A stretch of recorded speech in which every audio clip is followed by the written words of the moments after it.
A new process to make land ownership in the occupied West Bank more legally streamlined, or a process to systematically cut off Palestinians from the possibility of a future Palestinian state using Israeli lawfare. Israel's moving to tighten control of the occupied West Bank by reintroducing a land registration process that was abandoned 6 decades ago. But Palestinians say it was set a disproportionately high bar on them to prove ownership of their own land, and they are calling the move de facto annexation. Hi there, I'm Neil Harvey, and today's newsmaker is Palestine's annexation fears.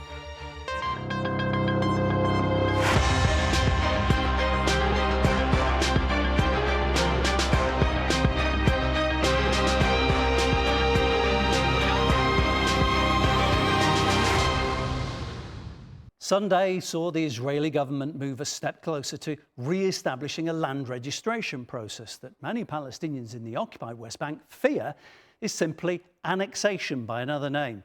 The process, which has been frozen for 6 decades, aims to establish paper trails and documentation for land purchases. According to Israel, it will make official ownership of private land more transparent and streamlined. Israeli supporters insist the changes will end deep injustices committed against Jewish settlers in the area. But those same settlers are considered illegal under international law, and Palestinians fear the changes will speed up future expansion of Jewish settlements in the occupied West Bank and cut off the possibility of a future Palestinian state. It's a move that's been condemned by the United Nations, but Israel seems determined to push ahead. Let's take a look.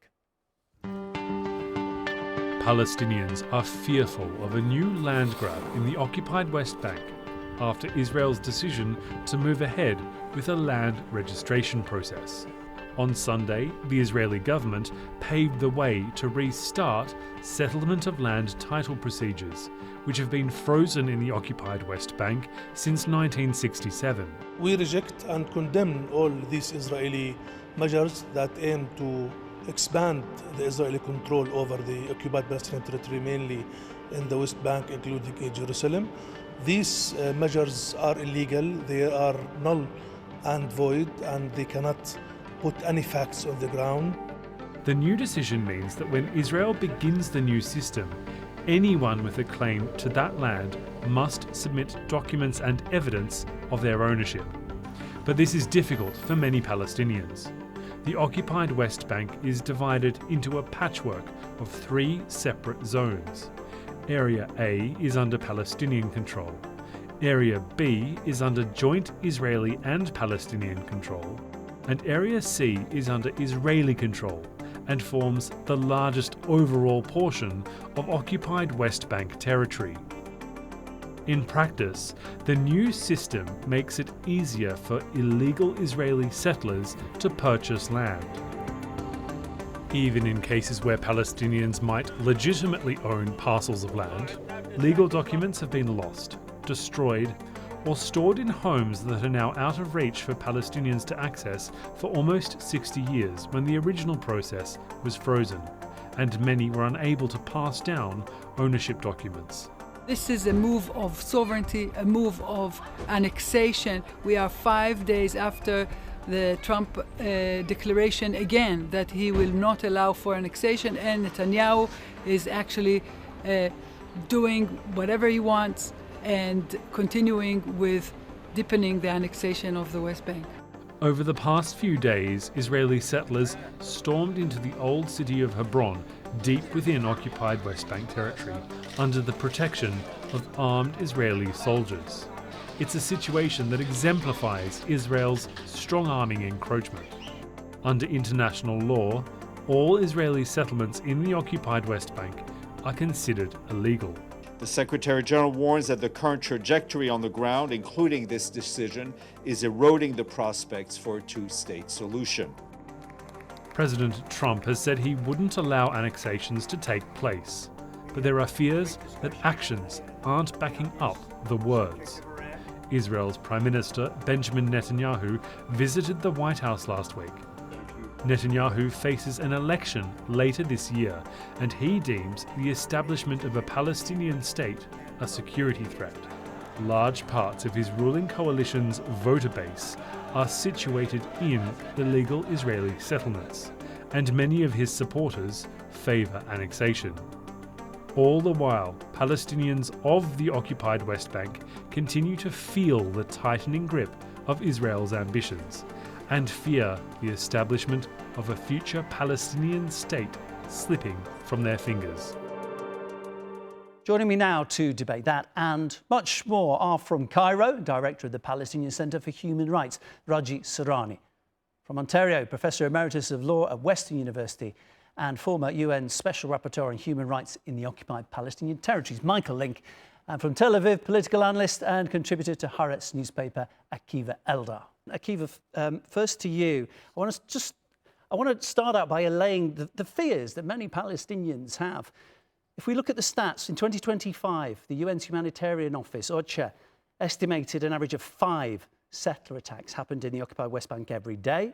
They said more than 200 Palestinians have been killed during the year.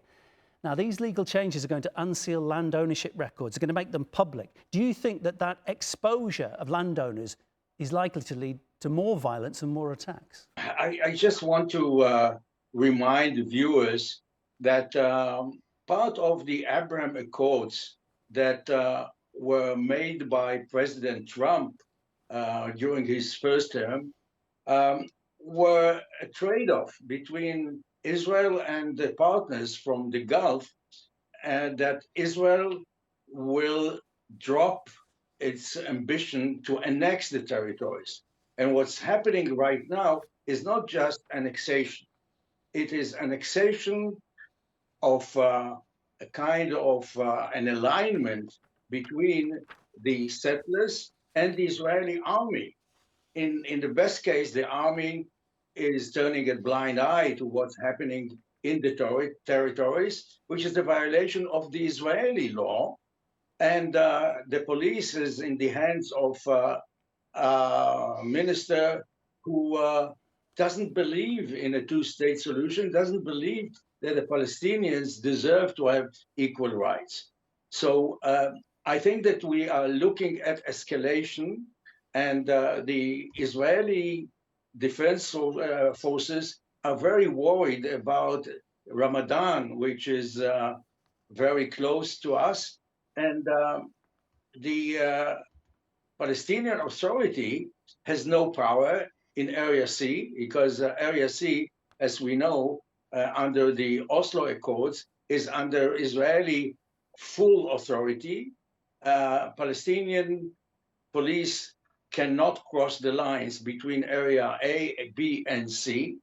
And there is lack of any kind of ambition from the Israeli side, and complete impunity when it comes to the settlers.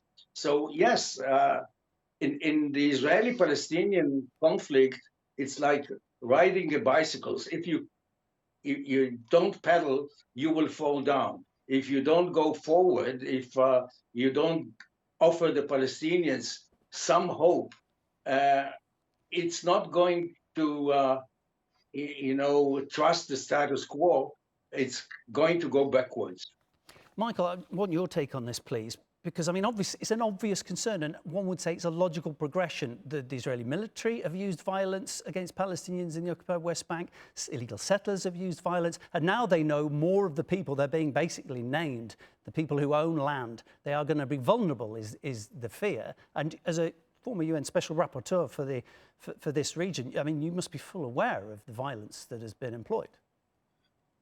Of course, and each year the level of violence winds up increasing. Part of it is because there's a growing alliance, as Akiva has mentioned, between the Israeli army, the Israeli police, and settlers themselves. There's virtually no prosecutions of settlers who wind up killing Palestinians in the West Bank, or who wind up destroying their property, or otherwise seize their property. They can do this with virtual impunity, and this is part, I think, of a grander Israeli government strategy, is to make the West Bank, just like it's making Gaza, unlivable for Palestinians. So they'll be full of despair and will wish to wind up leaving. That would be the peak annexation of this area, is to have the Palestinians begin to refuse to push back end their resistance, and wind up leaving because they realize there's never going to be a better life where they're living now. I want to bring in Raji Sourani now.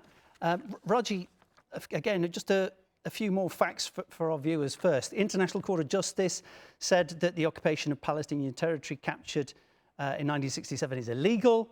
The UN says the West Bank, occupied West Bank and East Jerusalem are occupied territories. The Geneva Conventions forbid settlements in occupied territories. It's all pretty much matter of fact. And Israel's now openly defying the world's leading legal and humanitarian institutions. Are there going to be any repercussions for that? Well, we are seeing in simply clear way absolute absence of international law, international humanitarian law, and the international legal mechanisms. And the two most important courts on earth have great decisions and provision measures, but none of it has been implemented so far. The advisory opinion you just stated, 12th of August 2024, as an advisory opinion by the ICJ regarding the illegality of the occupation, it said in simple and a clear way, occupation illegal and should end. But the reaction on that was unbelievable. That the mighty USA, President Trump, with a presidential decree, he punished the prosecutors, the judges, the special rapporteur, and the organizations who are defending the victims in these courts. What does that mean? That means he intends to destroy the entire legal system in the world. And after 8 years of Nuremberg trials, he say there will be no accountability. This is, not Palestine, not Gaza. It's a message to the whole world. You have to be prepared for the rule of jungle. Unfortunately, none of the European countries reacted as it should be. Akiva, I just see you nodding your head. I just want to bring you in on this. Yeah. Well, I would put it in a broader picture. Actually, what Netanyahu really wants is to put an end to the two-state solution. And what we are discussing now is just, the petty cash for him. In the documents that were revealed since the October massacre in 23, it was clear that Netanyahu said again and again that Hamas is an asset, and what he really wants is to remove the Palestinian Authority from the political game. And it's very clear he would not allow... This is not the point. We are talking about ongoing genocide. Till this moment, the genocide going on streamed live to the whole world for the last 28 months. And nothing is stopping that. It's not Hamas, it's not Fatah, it's not the PA, it's the ethnic cleansing of Palestinian people. They want to erase us. You don't listen to them very well. They cannot expect anything from Israel because this government does not believe not only in the international law, even they don't respect the Israeli law. This is a chaotic government. And the thing is that Qatar, the Emerites, are not showing any kind of solidarity with the Palestinian people. So what can you expect from the Israeli government? The Abraham Accords are still alive. Egypt and Jordan keep their embassies in Israel. What do you want from the Europeans? As long as there is no Muslim and Arab solidarity. They are encouraging them. They are the partners. They are the ones who still supporting them with arms, even with legitimacy of the genocide when they say Israel do have the right of self-defense. Shame on them. Yes. Shame on them. Yes.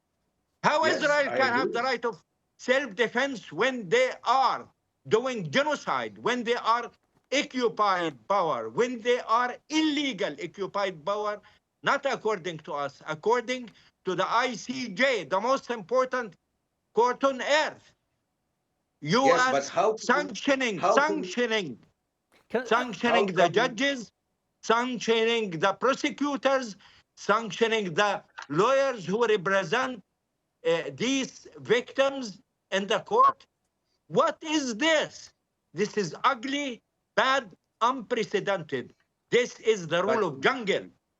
They are Raji, criminals. I'm sorry to interrupt you. I want to bring Michael and give him a chance to comment on this. And Michael, I mean, Raji says it's genocide, and the United States has been Israel's strongest supporter throughout this. People around the world believe, we are told to believe, from the moment we're born, in the rule of law. If you break the laws, there'll be consequences. The law will be there to protect you. And it doesn't seem as if that's happening here. Will the United States take any action? Because Donald Trump and Vice President J.D. Vance have both said there's going to be no annexation. It's not going to happen. Do you think they will intervene? I think they may use some backdoor words with Netanyahu about how far to go. And I suspect they still remain opposed to the formal de jure annexation of the West Bank because they don't want to see the Abraham Accords wind up crumbling. But it also makes you wonder about how far these Gulf states will go in protecting or defending Palestinian rights. If they maintained their diplomatic relations with Israel throughout the genocide in Gaza.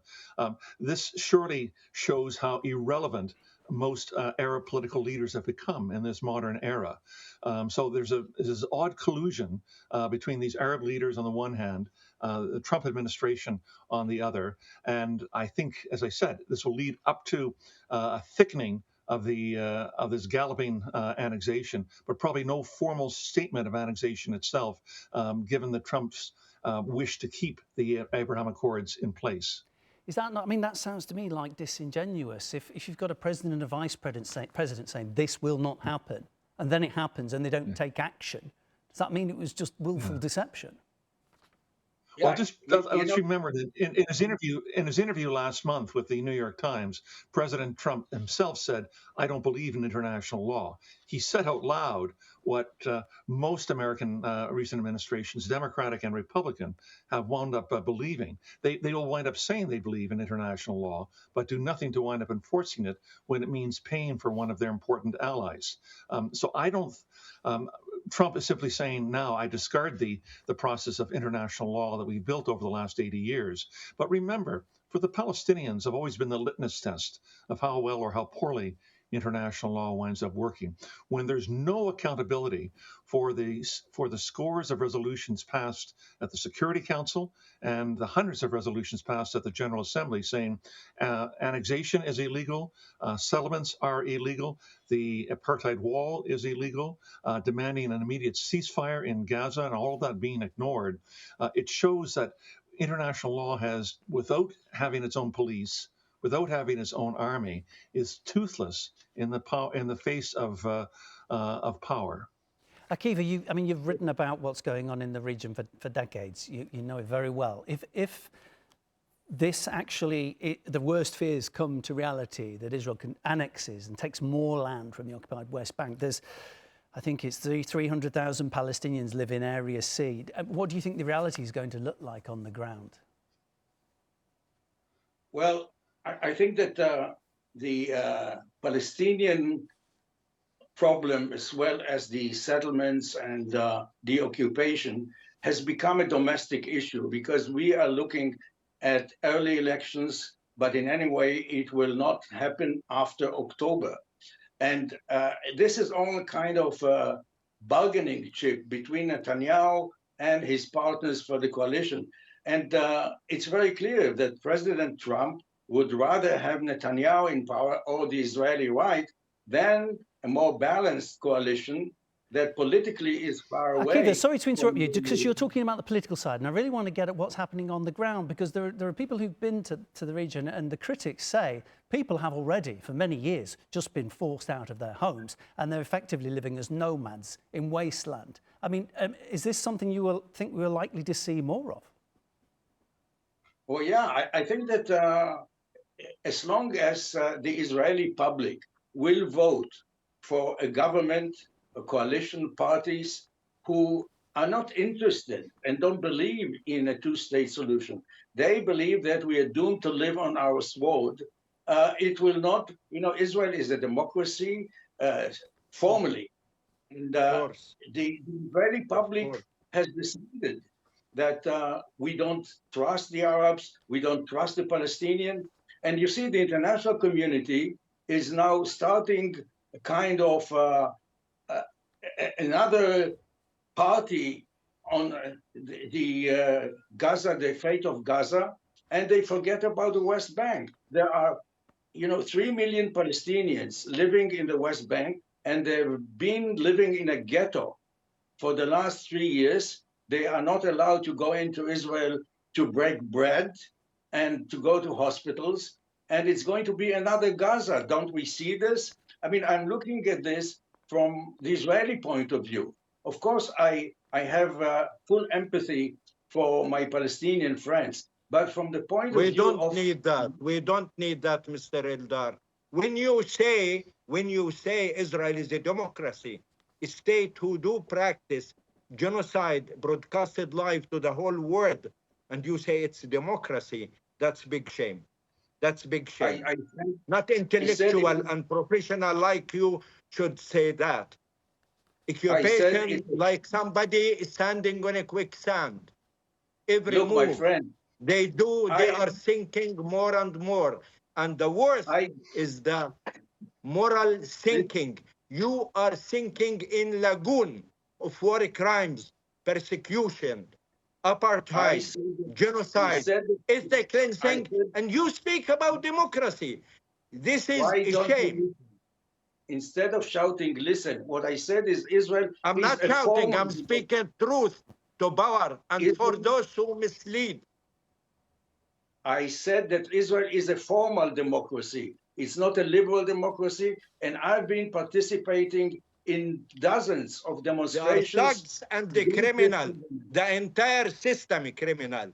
High Court Raji, of Justice, please, your High Court let of Justice Akiva respond to your points. Let him respond. Cover for Raji, organized systematic war crimes. Please, you've made your point. It was a strong one. I want Akiva to respond. What I was suggesting several times in several articles is that Abu Mazen should put the keys on the table and tell the Israeli government. We are talking about stopping the genocide.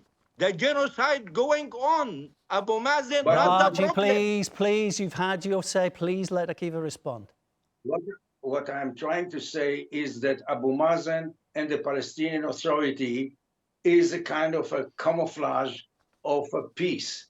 There is no peace, there is occupation, there is no interest in Israel to give back territories. And what Abu Mazen should say is that since Israel does not respect the Oslo agreements and crossing the lines, there is no difference today between A, B, and C. The Israeli army feels free it's like walking in the park into area A, and Abu Mazen should say, after more than 30 years have passed, Oslo has failed. We don't want this A, B, and C. Take it back and pay for this. And it would cost a fortune for Israel to finance, the healthcare, the security, the education in the West Bank as we did before. And maybe the Israeli public will wake up. Because yes, Israel is still a formal democracy, and the majority of the Israeli public wants to keep Israel as a democracy and not to occupy territories. But it goes through the balloting stations. Akiva, I'm sorry to interrupt you. I really want to bring Michael in because we've only got a couple of minutes left. Michael, I mean, Israel's defense minister, Israel Katz, he said, quote, "We will continue to kill the idea of a Palestinian state." So you've got a senior Israeli official there saying they don't want that to happen. Israel's effectively ripped up the Oslo Accords. Is that the end of it? Is this the end of the dream of a Palestinian state? Well, it's very hard to imagine how there's going to be a Palestinian state when there's 740,000 or 750,000 settlers living in East Jerusalem and the West Bank. And that number is growing by 15 to 25,000 settlers a year. The fact that the countries in Europe and North America continue to say 2 states, 2 states, we're at 5 minutes to midnight, it winds up becoming Israel's sweet spot. For as long as the hope is continuing in the eyes of the global north that there's going to be a Palestinian state, regardless of how many Israeli settlers are now in the occupied territories. It's around 12% of the Israeli Jewish population now lives outside its borders in East Jerusalem and the West Bank. Then Israel sees no limitations for us to continue. And remember, in 2025, Israel announced a record number of approval for housing starts. 47,000 housing starts were approved and are going to be built over the next year or two. That's going to be another 200,000 Israeli settlers in East Jerusalem and the West Bank. Where do you create a Palestinian state that's supposed to be contiguous, genuine, and functional when you have over 800 or 850,000 Israeli settlers living in that territory? How do you wind up removing them? Israel suffered a political nervous breakdown when it removed 8,000 settlers from the Gaza in 2005. How do you wind up removing 700,000 or 800,000 Israeli settlers? I think my last point is this. I think we have to start thinking of other solutions that are based on equality and on human rights other than a 2-state solution. Gents, we're going to have to wrap it up there, I'm afraid. Time's got the better of us. Thanks so much for joining me, though. Michael, Akiva, Raji, it's been a real pleasure. And thank you to everyone at home for watching. That's it for this episode. You can follow us on social media and be sure to subscribe to our YouTube channel. I'm Neil Harvey. This was the Newsmakers. See you next time.